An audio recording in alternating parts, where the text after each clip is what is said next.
know, it's been so long since I've said this, I forget what I'm supposed to say. Oh, I remember. Hello, and welcome to yet another edition of the Bull and Specs podcast. I'm Shane O'Connor, he's Adrian Lacey, and it's been a while, hasn't it, mate?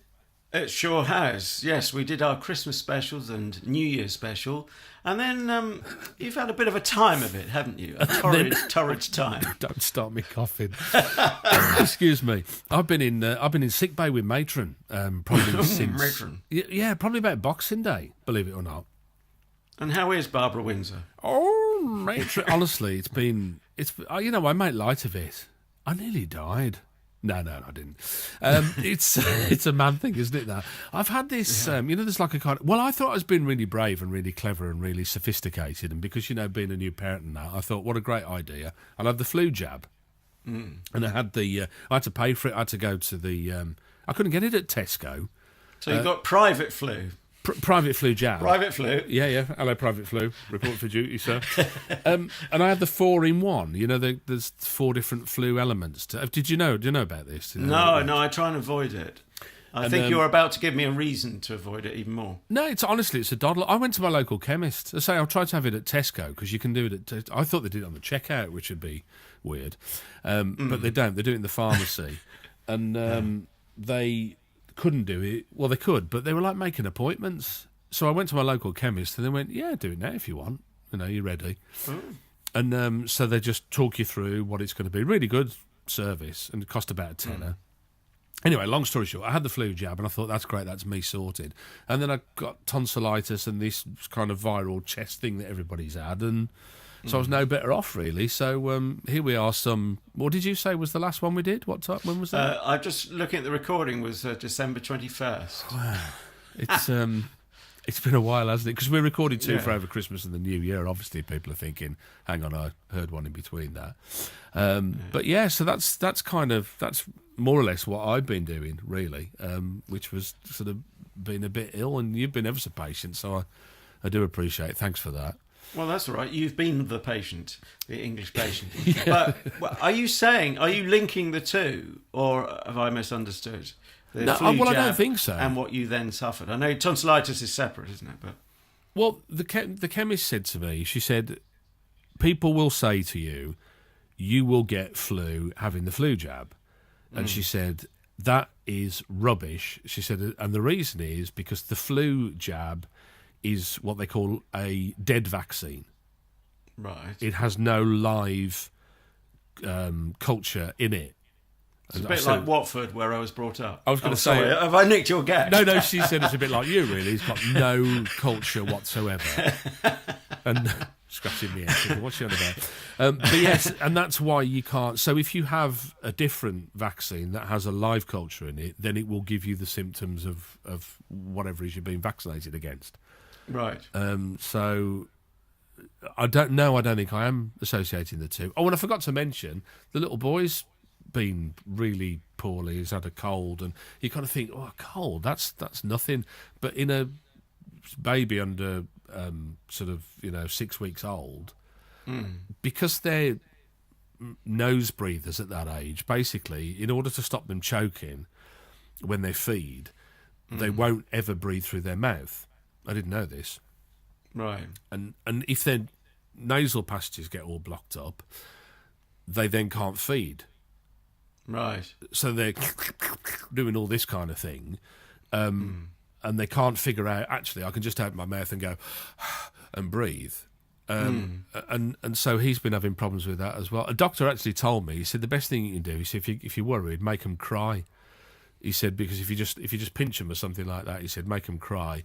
They then automatically breathe through their mouth, and it's the only time that they'll breathe through their mouth. But you just think, wow, I had no idea all the things that I'm learning. Incredible. Yeah. Incredible. And I've got a headline there. Doctor urges me to assault my kid. What's going on with the NHS? No, in fairness, he did say take it with a pinch of salt. Oh, very good. Hey. Like, hey. So, you've lost none of your natural wit. Wit. So it's all been like pretty... coughing Bob Fleming. Yeah, exactly. Hello and welcome to the greenhouse. so that's been my last, it seems like forever. And I've really missed him. So what have you been up to? What have you been doing? Well, it seems a bit ancient to be talking about Christmas, but I did get this. I did get this gift, Exhibit A. Now I should explain for people. Oh, hello. I should explain for people just listening, because we're also available on YouTube. Frighteningly, with the pictures. Yeah. I'm holding up two. Actually, I would explain. People just listening now are on tenterhooks, aren't they? I'm holding up a lens to the lens. Well, two lenses. That's confusing. I'm recording on a different camera to the one Shane can see. Can you see what I'm holding up, Shane? No. No. Because I've cut my pictures to you. I didn't want to mention it. Shall I uncut my pictures to you? It might be a help. I thought it all went so well in rehearsal. Yeah, it was brilliant, wasn't it? Okay. Yeah, now you can can see it. What am I holding up to the lens? It's a lens. Yes, it is a beautiful. This is a gift from my brother in Canada. That doesn't belong to Len, does it? To him. It's not lens. Oh. Sorry, your brother bought you that for Christmas. Yeah, I know. Fantastic, isn't it? Oh, yeah. For my posh digital camera. Except, it is apparently a zoom lens, black zoom lens, but if you unscrew one end, you have a coffee cup. Oh, that is Whoa! Weird. Non-disposable. Awesome. It's fantastic. So it looks like a lens with all the wizardry, the focus, what's it called, the ring, and aperture, and all the switches. It's even got the detail. It says stabilizer on or off. So you can probably have your coffee with or without stabilizer. That must be the most disappointing Christmas present anyone's ever had. Well, half yes, and bear in mind my brother will be listening to this, so no, it's my favourite present ever. No, there's no disappointment because what a rotten sod.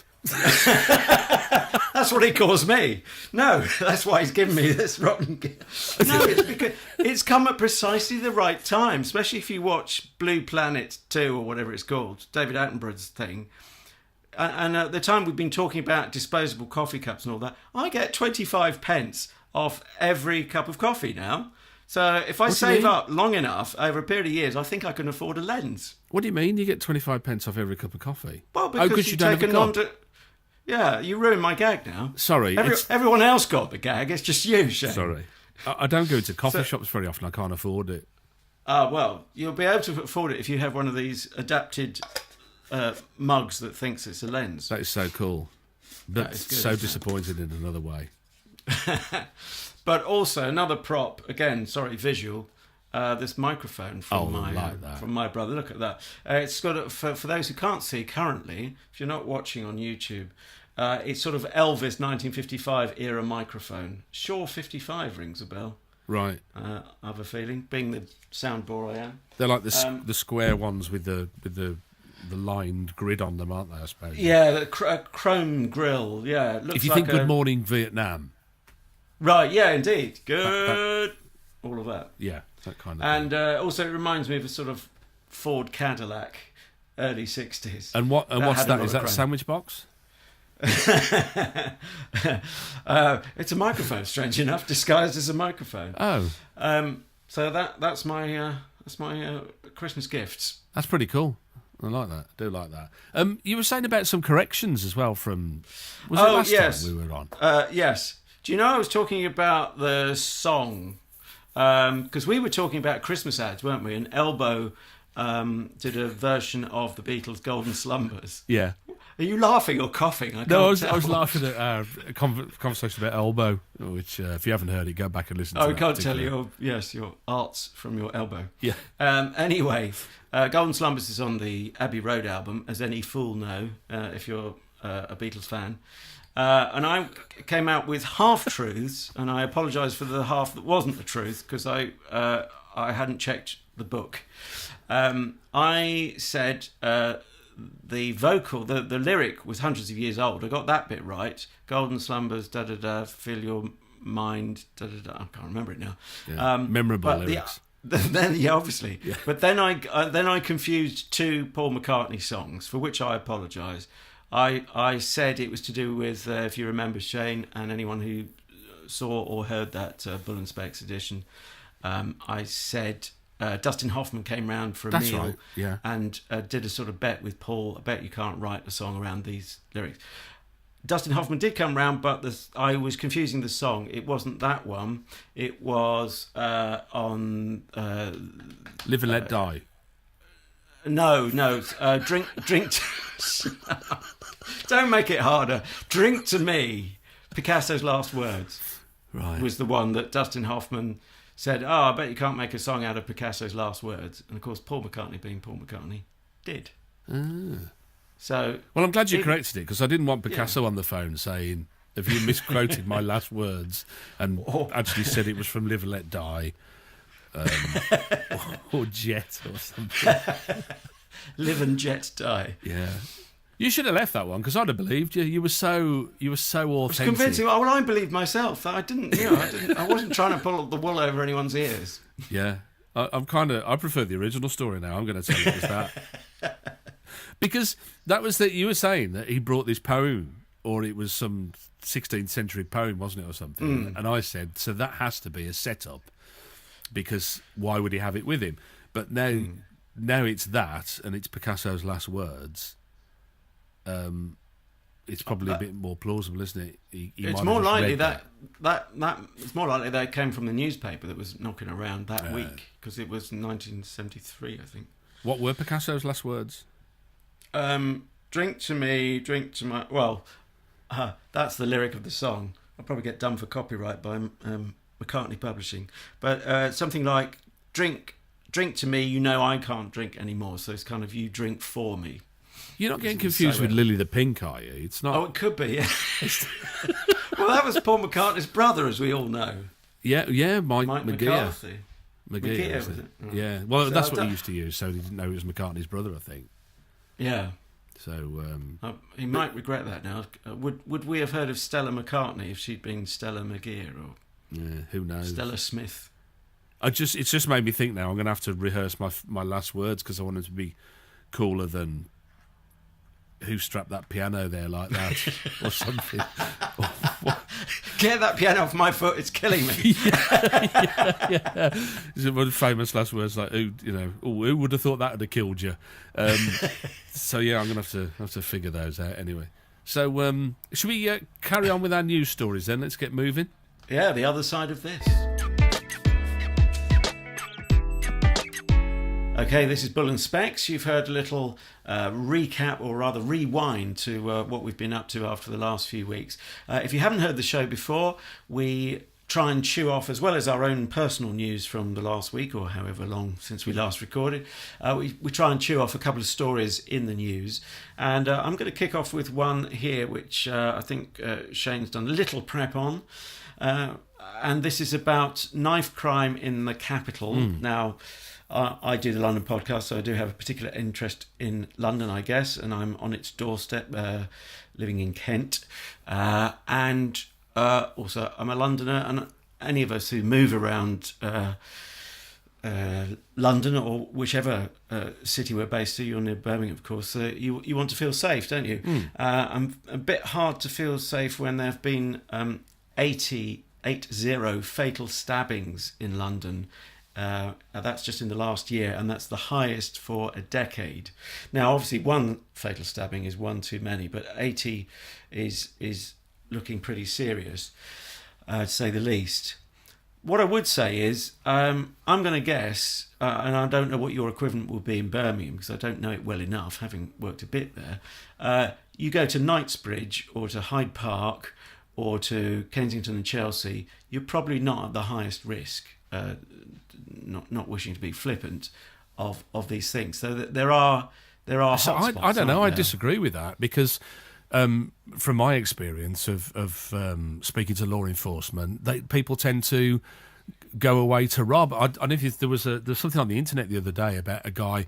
They interviewed this kid who carries a knife, and why do you carry a knife? And he said, well, because he starts off saying, because I wanted to protect myself. And he said, because I want things. I stabbed a bloke because he got a Rolex watch. And oh, yeah, I've read that, yeah. And I wanted it. And so I think if you are in Chelsea or Kensington, or, some of the more affluent areas, that's where people will go to stab you, to take your stuff. So I don't know if it is restricted to, what do we call them these days? Deprived areas, Adrian. Well, either way, obviously, the police can't do nothing about it, and they are. I think they're getting the message. You might say belatedly, and obviously it's tragic. It's too late to bring any of those 80 people back. But what they're doing is importing an idea which has worked in Scotland, particularly in the Glasgow area, I think, which had. I mean, their murder rate. If you think the entire population of Scotland is only half the population of Greater London, and yet their murder rate was, roughly speaking, twice what we're talking about. So I think I saw a stat: 160 people in fatal stabbings in a year. Was that gang related as well? Was it? Because there is a lot of them are. Yeah, I mean that's another disturbing thing. That is, you can take the knives off them, but you haven't got rid of the gangs, and also people will buy more knives. So I do have some sympathy for the police, because it's very easy to say, oh, it's all their fault. But the point is, they can't solve, as one agency, all society's ills, can they? No. They try and enforce the law with the resources they've got, and that's another issue, of course, resources being pared back. So what I like about this story, a very tragic story underneath it all, but the hope within is that they're talking about, now forgive me, it is a bit of a buzz phrase, multi-agency approach. But that is saying what I've just said, that the police can't do it on their own. They are one agency. You need to involve social workers. Did you see this? So we're looking at an article from Sky News. I've got this particular story from, where it says police. I'm a little bit concerned about it, but police are going to A&E units to try and get information from clinical staff about who's been involved, who's behind the stabbings. Now, I don't know about you, Shane. That slightly worries me, because that puts clinical staff in an awkward position, doesn't it? And possibly even a vulnerable position. Yeah. I mean, I've said for a long time, Adrian, I don't know if I've ever said it to you, but I've said for a long time that I think we need to have more serious custodial sentences for anybody who attacks anybody who works for the police, the fire service, the ambulance service, doctors, nurses. Basically, anybody working in public protection should have a level of public protection that is even higher than the ordinary citizen, because they're doing frontline jobs and they're putting themselves at frontline risk because of that.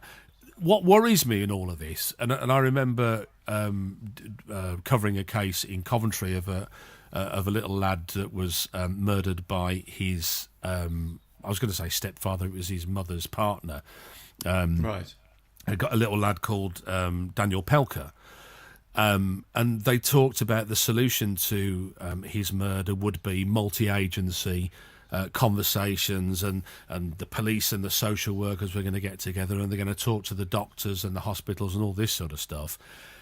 And my answer to that is, why the hell are you not doing it now? It doesn't happen. This is rhetoric, I think, that comes around every time. A police officer can't access medical records. In some cases, a doctor in one area can't access medical records from another area. And until you've got those kind of things joined up, until you've got the dots joined up, as it were, Adrian, forget it. This is all rhetoric. Until I can see the mechanics of this actually working, it's bull. I'm not interested, because you are just saying words in order to make people feel safer, and I don't think it happens. Yeah, well, I mean, there's so many factors, aren't there? For instance, your guy who wanted the Rolex, why couldn't he afford his own Rolex? Well, one thing you may say, go and get a job, or have more realisable ambitions. In other words, don't go for the most expensive watch. And I'm not excusing the criminality of that, but if he had a decent job, he wouldn't be doing it, would he? And if he had access to these things he sees around him that other people have, he's taken a wrong turn. I'm not excusing that. Wouldn't he be doing it? I see. I'm not convinced that's the case. If he had a decent job, he wouldn't steal a Rolex. I think he's more fundamental than that, because I'm not sure that you were brought up in an environment where you thought it was okay that if you didn't have a good job, you could stab somebody and take their watch. No, I'm absolutely sure I wasn't. But I was going to say that is another part of the problem. That's got to be the problem, though, hasn't it? You can't seriously say that if he had a job, he wouldn't stab somebody and steal their watch. That's barbaric. Well, no, it's obviously it's gone very wrong at home, hasn't it? But if you look at these the case histories of these people, I know you don't. You're not always of a mind to be as liberal as me, shall we say. But the point is, and I'm not liberal if someone's waving a knife at me, I'm as vulnerable as the next person. But there's very often abuse at home, isn't there? Or absentee fathers. That was mentioned specifically in that article, wasn't there? But you're not. And I'm not saying everyone who... Sorry? You're not helpless as an individual, are you? If you had an absentee... There's plenty of people who had absentee fathers who said, you know what, I'm not going to let that affect me. I'm going to get on with it and I'm going to deal with it. And have turned out to be, decent people who are great contributors to society. I don't need to say that, because you have a range of excuses, this then lets you off being part of the human race and not stabbing people. I think it's pretty basic, Adrian. But okay, so how many people do you know? To come back to my earlier point, I mean, are we okay? You might say that stabbings can happen in wealthy areas, but people with a stable background and a decent income and so on, they're not top of the list of being the most likely to be wielding a knife, are they? I mean, how many stockbrokers do you know who work as a stockbroker by day and then go roaming the streets and joining gangs by night? But I don't think that happens. But I don't think you can correlate the two. Can't you think you say, so therefore, if this guy was a stockbroker and he had everything he wanted, because life isn't like that, let's face it, I don't have everything I want, you don't have everything you want, and you don't pick up a knife to go and get everything you want. And I think that mentality is probably the reason that he isn't a stockbroker, not the breaks that he gets or he doesn't get. Do you see what I mean? It's like, if he could get a stockbroker by stabbing somebody, then he might become a stockbroker, because that's the mentality that he has, that I'm going to do this, and if I don't get what I want, I'll take it by force. Like I say, I'm not excusing it, but there is, for me, a correlation. I've used the stockbroker analogy, rightly or wrongly. I mean, not many stockbrokers, I think, are coming from the most rundown sink estates, are they? Yeah, but you're doing it the other way around, aren't you? You're saying that he's not a stockbroker because he hasn't had the breaks, whereas I'm saying no, probably because he's got the mentality that I will take by force. The path of least resistance, I'll do whatever's easiest for me, and I will have whatever I want, means that he isn't a stockbroker. So it's him that's the problem, not his circumstances. And the sooner we get to that kind of recognition, the better we'll all be. Well, okay, let's come to the prevention point. We've got to wrap up shortly on this, and it's obviously a vast topic to it try is and deal huge, with. yeah. How would we stop this guy, prevent this guy getting into that mess in the first place?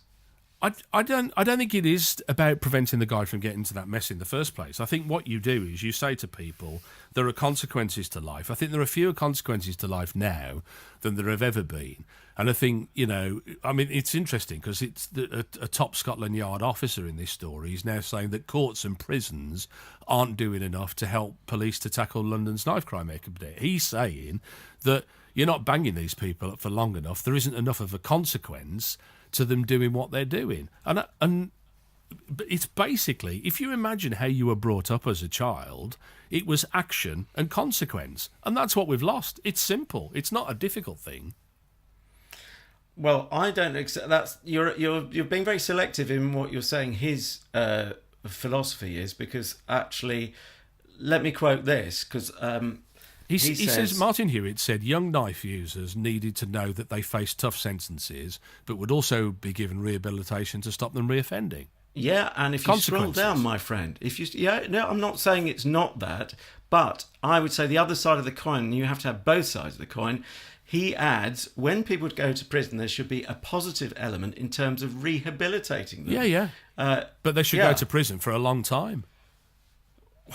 Well, only put them in for a long time if it's actually making them people less likely to come out and knife again. No, I don't care about them. They're the offender. I don't care about them. You don't care if they then wield a knife at you. No, if they stab somebody, I want them to be off the streets, Adrian, so that they can't stab somebody else. That's number one. Anything else after that is a nice to have. The first thing you've got to do is you have forfeited your ability to be in society because you're an animal. Well, I think we'll have to leave it there. But the point is that you can't lock them up for life, literally for life, or at least that's your recipe. Is that having them die in jail? I would be more with the assistant commissioner here. There should be a positive element in terms of rehabilitating them. No, I didn't say lock them up for life. I said you put them in prison. Yeah, but if you don't want him to come out and knife again. Yeah. So you put them in prison until they're rehabilitated. Yeah, exactly. But until they prove rehabilitation, they don't come out. Yes, but I think then treating them, you've said on a previous show, lock them up for 24 hours. You weren't specifically talking about this guy. Yeah. I'm saying there has to be some kind of improving regime. I'm not saying there shouldn't be punishment and shouldn't be consequences, but you've got to rehabilitate. Otherwise, you're stuck with a perpetual loop, aren't you? He just goes back in time after time and is killing more people. I'm looking to, we both want the same thing, to coin a phrase, looking to bring down that awful murder rate. Final story of the week then, and Germaine Greer, of all people, the woman who wrote The Female Eunuch, talking about female emancipation. I'm not going to change it. I think it's a better word, isn't it? Emancipation. It's much better. I can't come in today. I've got terrible emancipation. Has ruffled some feathers around the whole world, I think it's fair to say. And when Germaine Greer upsets people, she does it large, doesn't she, Adrian? This time talking about the Me Too movement and talking about women who have claimed to have been assaulted and attacked. I think it's this in the light of the Harvey Weinstein allegations and all the rest of that. And saying that actually she's disappointed that women aren't standing up for themselves more. And I have to say, I read the article and I came away thinking, I think she's got a point. What do you think? Interesting one. She does like ruffling feathers. It's a good idea to sort of dig down into what she actually said. I agree with her to the extent that we don't want to get into a kind of victimhood mentality where women actually see themselves as weak and vulnerable and so on. We want the reverse. Because that is the antithesis of feminism. So if feminists are saying I'm weak and vulnerable, that is an issue in itself, isn't it?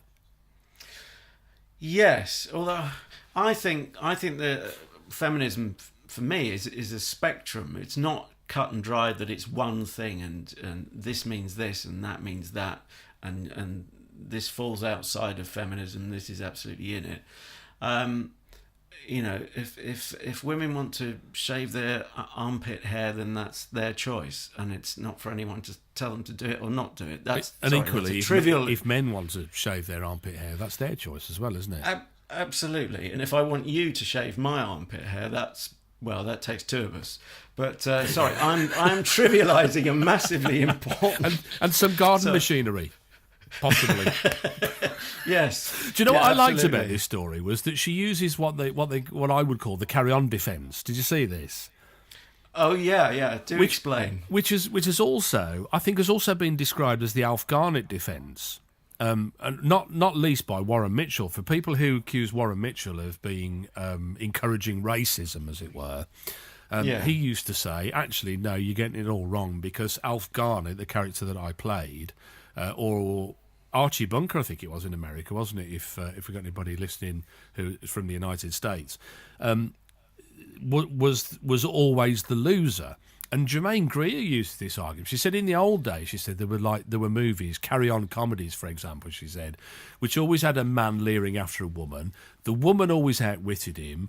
He was the fool. We weren't afraid of him, and we weren't afraid to slap him down. And she's saying that this is what disappoints her in all of these allegations, that she should be hearing women who are saying, yeah, actually, a movie producer tried it on with me to give me a part, and you know what? I kicked him in the groin and told him where to go, and I still had my career, and it wasn't a problem. Isn't she fair enough? She's right in saying that in a way. I think she's kind of fair enough, isn't she? Yeah, I mean, we need to clarify that she says it doesn't excuse the behaviour of predatory men like Harvey Weinstein. Of course not. That's what I mean by digging into it, yeah. So she's not saying, oh, that's fine, guys, carry on, fill your boots kind of thing.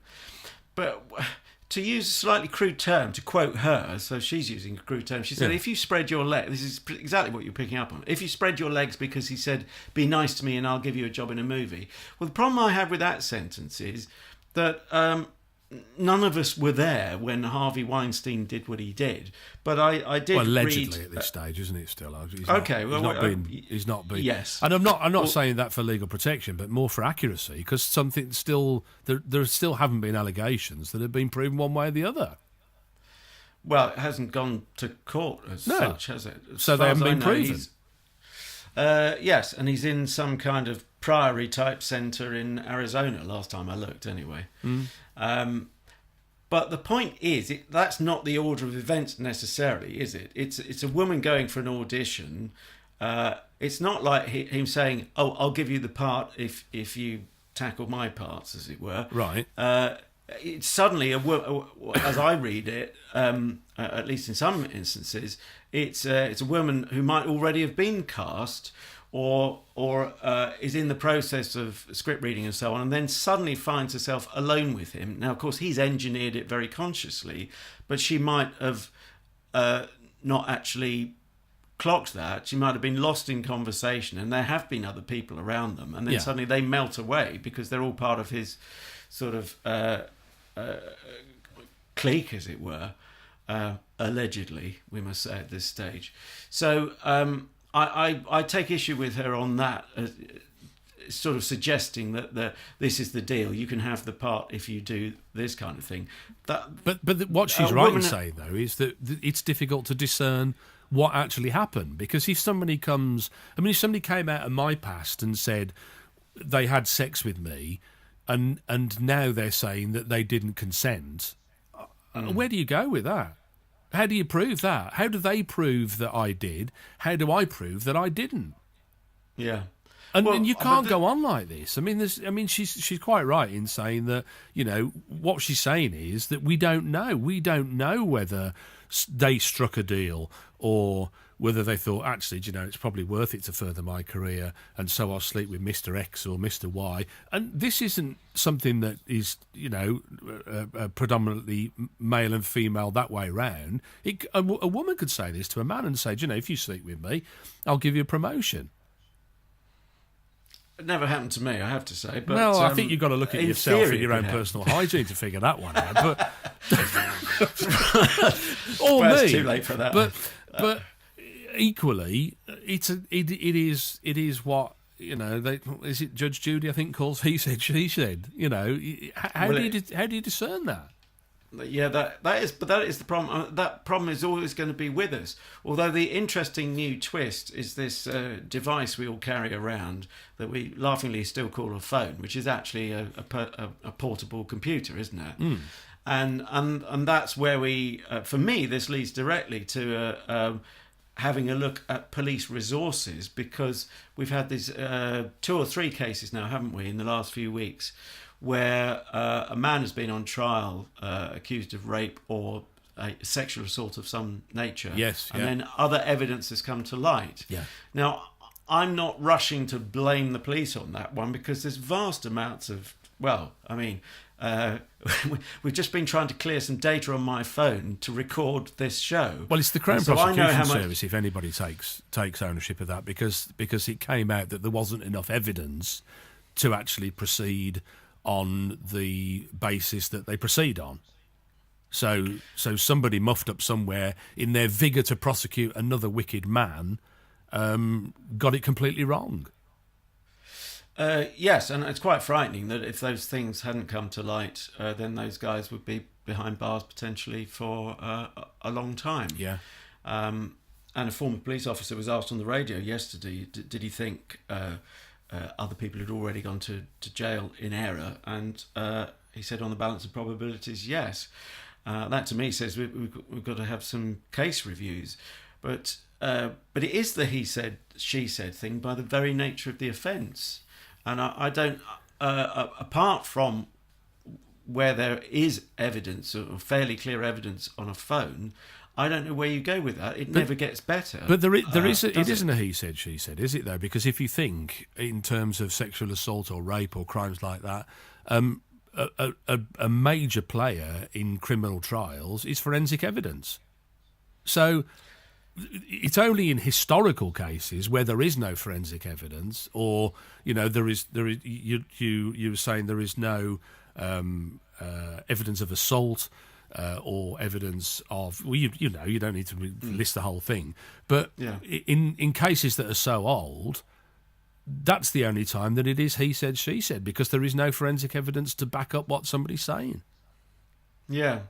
I don't know what we do with that, but do you know what worries me? And here's the thing: is that people are just allowed without, as you were saying with this guy, people are just allowed without any fear of being brought before the law to say you're a rapist, you did this to me, you did that to me, and then the burden of proof seems to be on the person to say, well, I'm guilty until proven innocent, and that's where we are with this now. It's completely about face, and I know a lot of these cases are in the United States, but I was going to say it's completely contrary to British law as well. I think Germaine Greer, for once, I wouldn't say I agree with everything she says, has hit a nail on the head. I'm not sure whether she's given all the answers, but I think she's certainly going down the right road to say, how do we deal with this? How do we make this something better?